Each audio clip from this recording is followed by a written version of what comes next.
दरम्यान राज ठाकरेंच्या भूमिकेचं विविध स्तरातून स्वागत करण्यात आलंय।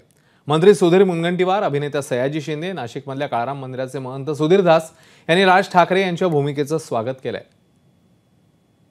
सूचना चांगली आहे, खरंच आहे, पण आपल्याकडे काही ठिकाणी आपण बघितलं की अजूनही लोकांच्या या विश्वासाला बदलवण्याची आवश्यकता आहे। लोकांना विद्युत दाहिनीमध्ये आता थोडं बदल होत आहे, पण मला वाटतं की काळानुरूप आपल्याला विद्युत दाहिनी, गॅस दाहिनी याकडे जावंच लागेल। किंवा गवऱ्यावर आता शेणापासून ज्या गवऱ्या तयार होत आहेत त्याच्यामध्ये सुद्धा काही मशीन्स निघाल्या, रॉड्स लाकडासारखे तयार होतात, त्याचाही विचार भविष्यात निश्चितपणे केला पाहिजे। त्यांची सूचना ही योग्य आहे। राज ठाकरेंची वक्तव्य नेहमीच प्रेरणा देणारी किंवा रोखठोक असतात, सरळ असतात, आणि हे वक्तव्य तर मला वाटतं की निसर्गासाठी, पर्यावरणासाठी फारच सरळ आणि फारच चांगलं आहे।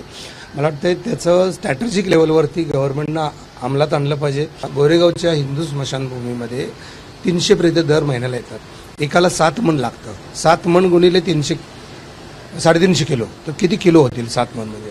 तर एवढं लाकूड जातं, तर ते विद्युत वाहिनीत करायला पाहिजे।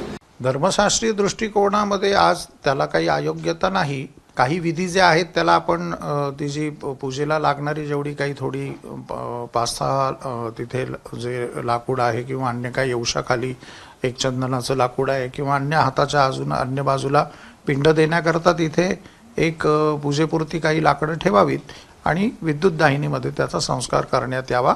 धर्मशास्त्रीय दृष्ट्या त्याला कुठली अडथळा नाही, चांगली सूचना आहे राजसाहेबांची। विद्युत दाहिनी ही पर्यावरणाला बिलकुलच चांगली नाही आहे, कारण त्याच्यासाठी वीज वापरावी लागते आणि ही वीज आपल्याला आजही कोळसा जाळूनच मिळते। तर याला एक सुंदर पर्याय म्हणजे मोक्षकाष्ठ, आणि हे ते मोक्षकाष्ठ आहे।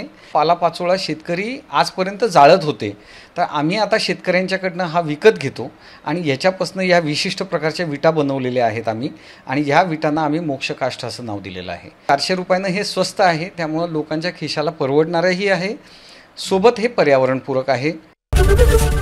एबीपी माझा, उघडा डोळे बघा नीट।